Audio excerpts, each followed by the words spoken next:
Yo guys, what is good? I'm coming on to talk to you today about a bit of a taboo topic, which is insulin. Why? Because you guys asked, you said you wanted information on PEDs for health and performance. See, here we are. Health and performance, you say, Brad, but I'm not a pro bodybuilder. I'm not a 300-pound off-season bodybuilder. I don't deserve the right to use insulin. It's dangerous. It can kill me. What happens if I go hypo and die and go into a coma? These are all comments that I hear far too often surrounding these two compounds. Why? I'm not sure. Yes, if they're misused. Yes, if you're an absolute fucking idiot with them. Of course there's going to be issues, but that would be the same as everything. If you drive a car at 160 miles an hour, you'd be prepared for a crash. It's exactly the same thing. So guys, I'm going to come talk to you more importantly about one of these. So we've got two. We've got a fast acting and we've got a slow acting insulin. So I'm going to talk to you about the basal, which is the slow acting one first of all. I've got Lantus here. So this is something that we would utilize when the time's right. It's not for everyone. It's not every situation dependent. Is it safe for males? Is it safe for females? I'm going to go through it all. So guys, why would we want to use insulin? Why would we want that within our design? So insulin is something that the body naturally produces anyway. So it's not anything that's going to be of a foreign hormone or something that's going to create an adaptation because it's something the body isn't used to. It's there, it's present. The pancreas creates it.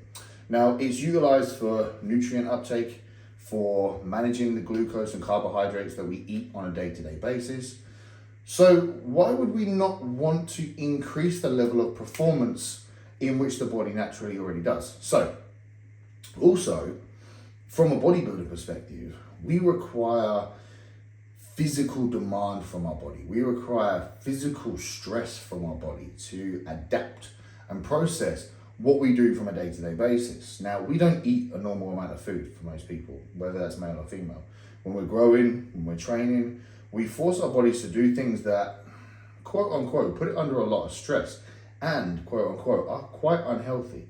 So what happens if we can actually utilize some of these things to help in regards to health, help in regards to longevity, help in regards to performance? And that is what this is all about. It's a harm reduction, but also physique development and performance adaptation that we're looking for. So why would we utilize insulin? So the body naturally produces around 70 to 80 IUs of insulin per day from the pancreas. Now that's its natural production. We would obviously not be super physiological ranges. What we'd want to do is assist the body from a physiological range. We don't want to go to super physiological ranges within this. So all we're doing is basically a top up of what the body is already producing out. Why is that? Because we're eating more, because we're requiring more from the body, because we are putting the body and the pancreas under stress. A lot of the kind of throwbacks that I get from insulin is, oh, what happens if I go diabetic? Or what happens if, I have insulin suppression or shut down or insulin resistance?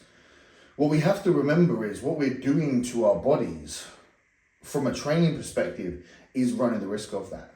We are shuttling in a shit ton of carbohydrates. We are putting on a excessive amount of weight, which comes with body fat, which comes with insulin resistance, which comes with slower and impaired levels of digestion, nutrient absorption, and nutrient uptake. So if we can add in an addition that's going to help and increase our ability to do that and lower our risk of problems with HbA1c, with insulin suppression, which pancreas shut down because it's managing so much carbohydrates without any assistance, why would we not want to do that? Plus, from a female perspective, it's not exogenous hormone. It's not anything that's going to create any sort of exogenous or male-derived hormone side effects. It's something that the body naturally produces. It's starting to sound appealing, right, guys? It's starting to sound good. Right, so how do we do it? How do we use it? How does it work, you say? So we would take 0.2 of pound a kilo for our required dose. Now, obviously, it's very person dependent, it's very goal dependent. We're not just going to ram insulin into anybody. We want to make sure that the requirements are there. Is this individual utilizing enough carbohydrates to warrant the use of insulin? Are their training goals and their training performances enough to require the use of insulin? So it's not just there for anyone. However, let's take this into a bodybuilding perspective. Let's take this, an individual is deep into their off season, they've been pushing food up for a while, appetite's dropping down, body fat's accumulating. We're seeing a lot of the biofeedback markers dropping down. This is where something like Lantus can come into an effect. We can start aiding the body. We can start aiding the pancreas. We can start aiding some of these difficulties and start taking away some of that pressure so that it alleviates and helps and assists. It's assistance, right? That's what it's there for. That's what we want to utilize it. So, again, depending on the person, and this is where dose dependent is very individual. I don't want to give doses out, but for example, a male bodybuilder, 200 pounds, you might want to start off clinical dosing around 20 IU. Now, that's based off clinical data in clinical trials with patients with insulin suppression, so diabetes. Now, we could probably half that and go 10 IU a day and still see positive outcomes from that with little to zero negative side effects, because the pancreas is shutting out 70 to 80 IUs naturally a day anyway. We're only putting in 10, sorry. I don't know where 9 came from then. 10 IUs, 20 IUs even. So where's the harm from that? Like, fair enough, if someone's slamming in 300 IUs, okay, that's a different topic, but who's saying 300 IUs?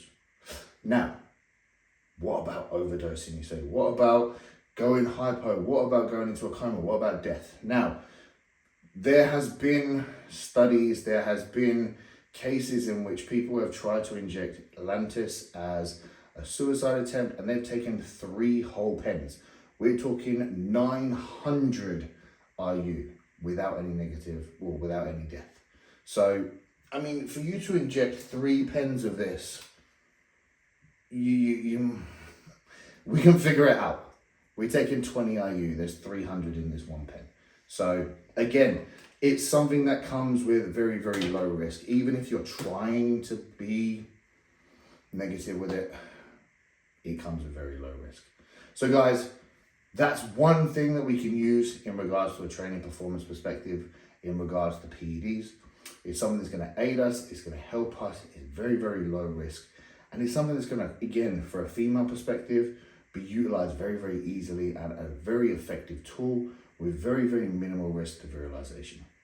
Guys, thank you very much for listening. As always, any questions, any problems, anything you need from my end, as always, please do not hesitate to ask. Much love, stay blessed, and I will see you all soon.